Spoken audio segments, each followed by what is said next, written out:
एक गांव में सीता नाम की एक दादी अपने पोते राजेश के साथ रहती थी। एक दिन राजेश ने अपनी दादी को बताए बिना अपनी प्रेमिका कमला से शादी कर ली और उसे घर ले आया। ये देखकर सीता ने राजेश से कहा, लड़की तो बड़ी सुंदर है, सच कहूँ तो मैं भी तुम्हारे लिए ऐसी लड़की नहीं ढूंढ पाती बेटा। उसकी बात सुनकर राजेश और कमला को बड़ी खुशी हुई। फिर वे दोनों अंदर चले गए। सीता ने मन में सोचा, इतनी हिम्मत कि मुझे बिना बताए शादी कर ली।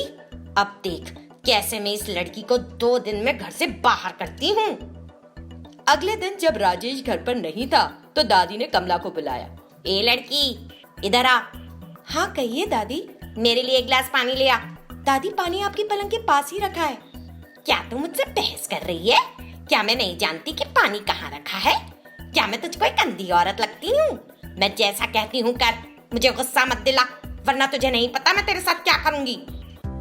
कमला रोने लगी और एक गिलास पानी का लेकर आ गई। फिर दादी ने पानी का गिलास लिया और बोली, चल अब मेरे पैरों की मालिश कर। कमला मालिश करने लगी और मन में सोचा, हे भगवान, दादी ऐसा बर्ताव क्यों कर रही है मेरे साथ। इसी बीच राजेश घर आ गया। दादी ने फौरन खुद कमला के पैरों की मालिश करना शुरू कर दी। दादी, तुम कमला के पैरों की मालिश क्यों कर रही हो? घर का काम करने के बाद थक गई होगी बेटा, इसीलिए इसके पैर सहलाने लग गई थी। कमला ने मन में सोचा, हे ईश्वर, ये तो पूरी नौटंकी है। वो अपने नाटक के लिए ऑस्कर अवार्ड जीत सकती है। फिर कमला वहां से उठकर अंदर चली गई। बाद में कमला ने अपने पति से दादी के बारे में सब कुछ बताया, लेकिन राजेश ने इसे गंभीरता से नहीं लिया। दादी ने कमला को सताने का सिलसिला जारी रखा। एक दिन राजेश कमला के लिए एक सिल्क की साड़ी लेकर आया। फिर वो बाहर चला गया।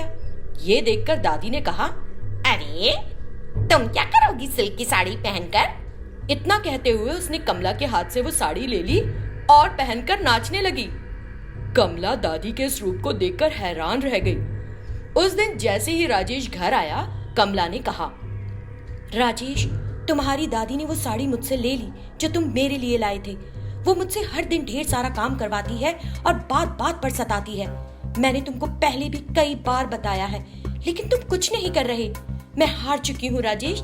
मैं एक पल के लिए भी इस घर में और नहीं रहूंगी। मैं अपनी माँ के घर चली जाऊंगी। ठीक है, तुम रो मत। आगे से मेरी दादी ऐसा नहीं करेगी। अगले दिन राजेश घर से बाहर गया, तब एक औरत उनके घर आई। वो कुर्सी पर आराम से बैठी और दादी से बोली, ए दादी, आ मेरे पैरों की मालिश कर दे। ए कौन है तू? मेरे घर आकर मुझे अपने पैरों की मालिश करने के लिए कह रही है? तेरी इतनी हिम्मत? मैं कमला की बड़ी बहन हूँ, सुना होगा ना, साली आदि घरवाली। कमला, बाहर आ। शायद तेरी बहन है। क्या हम तेरा ढंग से ख्याल नहीं रखते कि तूने अपनी बड़ी बहन को बुला लिया? जैसे ही कमला बाहर आई, दादी ने उसे कसकर थप्पड़ मारा। ये देखकर उस औरत ने दादी को गोद में उठा लिया और तेजी से घुमाया। अरे मुझे नीचे उतार, मैं मर जाऊंगी, जिंदा नहीं बचूंगी। दादी जोर जोर से चीखने लगी तो औरत ने उसे नीचे उतार दिया। दादी, मैं कमला की बड़ी बहन नहीं, तुम्हारा अपना राजेश हूँ। तुम कमला को क्यों सताती हो? उसने हम पर भरोसा किया और अपना सब कुछ छोड़कर हमारे घर आ गई। तुमको उसके साथ प्यार से पेश आना चाहिए, लेकिन तुम उसे बात बात पर सताती हो। ये सही नहीं है। मैंने ये नाटक तुमको सही करने के लिए किया, मुझे माफ कर देना। उसकी बात सुनकर दादी ने कहा, ओ नहीं बेटा, मैंने जो आज तक कमला के साथ किया उसके लिए तुम मुझे माफ कर दो। उसके बाद से सीता दादी ने अपना व्यवहार बिल्कुल सही कर लिया। एक गांव में एक बुजुर्ग महिला सावित्री रहती थी। उसके पति की बीमारी के कारण मृत्यु हो गई थी और उसे उस गांव में कोई काम नहीं मिला। इसीलिए वो शहर चली गई और एक शहर की सीमा पर स्थित एक पुराने घर में रहने लगी। सावित्री ने मिठाई के साथ साथ नमकीन तैयार करने और उन्हें बेचने का फैसला किया। उसके लिए उसने कुछ धनराशि के साथ जो उसके पास थी सभी आवश्यक चीजें खरीदी। उसने भोर में उठने, मिठाई और नमकीन तैयार करने और उन्हें घर के बाहर के चबूतरे पर रखकर बेचने और रात को जल्दी सोने के बारे में सोचा। रात में पड़ोसी के घर से एक मुर्गे ने एक बिल्ली को देखा और चिल्लाया। ये सुनकर सावित्री ने सोचा कि सुबह हो गई है। तुरंत उसने विभिन्न व्यंजनों के लिए घोल तैयार किए और पिछवाड़े में एक स्टोव की व्यवस्था की। फिर उसने उन व्यंजनों को पकाया। इसी बीच एक बुजुर्ग व्यक्ति वहां आया। कौन है वहाँ? क्या कोई नया व्यवसाय शुरू किया है? तब सावित्री बोली, हाँ, मिठाई तैयार है, आप खाना चाहेंगे? उसने उस आदमी को मिठाई के 4 टुकड़े दिए। इस बीच 3 और लोग वहां आ गए। उन्होंने वो सारी मिठाइयाँ खा ली। उन्हें वो मिठाइयाँ बहुत स्वादिष्ट लगीं। तभी उनमें से एक आदमी ने सावित्री से कहा, तुमने एक अच्छा व्यवसाय शुरू किया है। तुम हर दिन तरह तरह के व्यंजन तैयार करती रहना। हम इस समय रोजाना सोने के लिए संघर्ष करते हैं। फिर उनमें से एक और व्यक्ति सावित्री से बोला, तुम कल चपाती और चिकन करी तैयार करना, किसी और को ना बताना। सावित्री हंस पड़ी और समझ गई कि वे गुप्त रूप से उन चीजों को खाने के लिए आ रहे हैं जो खुले तौर पर नहीं खा सकते।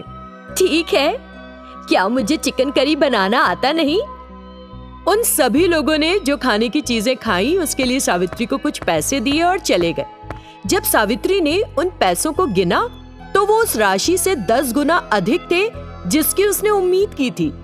वो हैरान भी हुई और खुश भी, क्योंकि उसका नया व्यवसाय बहुत लाभदायक रहा था।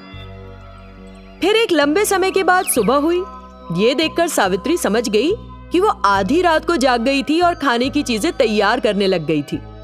अगली सुबह उसने कुछ और पैसे खर्च किए और 2 मुर्गियां खरीदी।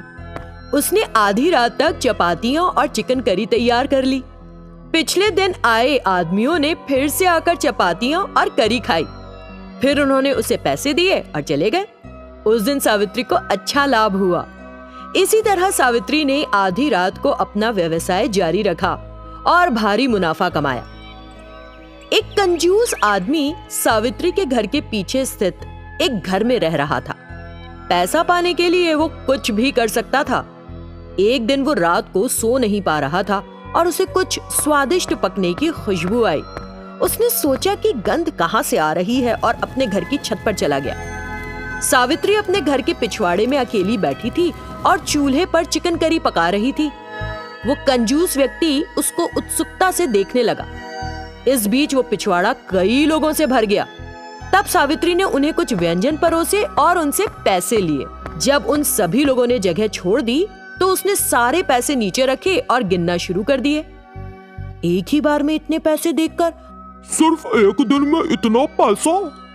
जो लोग नॉनवेज खुलेआम नहीं खा सकते वो चुपके से उसके पास आ रहे हैं और इसीलिए उसे इतना पैसा दे रहे हैं। उसे सावित्री से जलन महसूस हुई। फिर उसने सावित्री को उस घर से भगाकर उस व्यवसाय का मालिक बनने की सोची। अगले दिन उस कंजूस आदमी ने दोपहर में सावित्री के घर का दरवाजा खटखटाया। दरवाजा खोलने वाली सावित्री ने उस आदमी को देखा तो चौंक गई।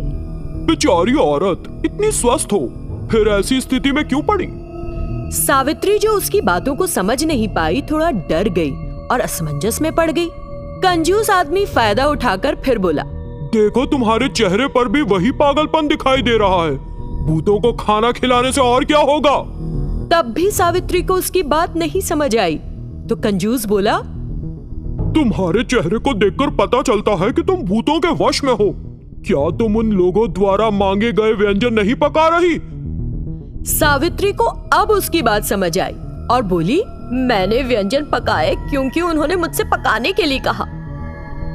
वो भूत तुमसे ऐसे ही कहेंगे और खाएंगे, फिर वे आखिर में तुमको भून के खाएंगे। एक शुभचिंतक के रूप में कह रहा हूँ। ये सुनकर सावित्री जोर से चीखी, क्या? आधी रात को जो आ रहे हैं वो भूत हैं? क्या तुम्हें अभी भी संदेह है? वे भूत हैं जिन्होंने पहले इस घर में रहने वाली बूढ़ी औरत को खा लिया था। तो सावधान रहो, इस घर को छोड़ दो और जल्द से जल्द कहीं चली जाओ। सावित्री ने फौरन अपनी सारी चीजें बांधी और उस घर को उसी वक्त छोड़ दिया। कंजूस आदमी बड़ा खुश हुआ और घर चला गया और अपनी पत्नी से सब कुछ कहा। तुम आज रात से सावित्री की जगह जाकर बैठो, तब हम बड़ी रकम कमा सकते हैं। नहीं नहीं, मैं नहीं बैठूंगी, मुझे डर लगता है। तुम चाहो तो जाओ और जाकर बैठो। कंजूस आदमी सावित्री की जगह बैठ गया और आधी रात को मिठाइयां बनाई। थोड़ी देर बाद वो सभी आदमी वहां आए और पूछा, अरे सुनो, इस घर में रहने वाली महिला कहाँ चली गई? कोई काम आ गया था तो अपने गांव चली गई। मैं यहाँ उसकी मदद के लिए हूँ। लेकिन उन्हें उसकी बनाई मिठाइयां पसंद नहीं आई। आज हमने किसी तरह ये खा लिए, लेकिन कल से चिकन करी और चपातियां बननी चाहिए। तो वो कंजूस आदमी झट से बोला, पहले मुझे पैसे दो, वरना खाकर बिना पैसे दिए चले गए तो मैं क्या करूंगा। ये सुनकर उन बुजुर्गों की आंखें आग की तरह चमकने लगी।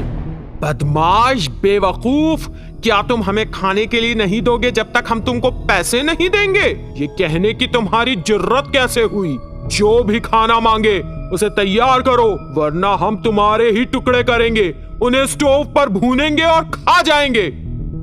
और सावित्री जल्द से जल्द वापस आ जाए।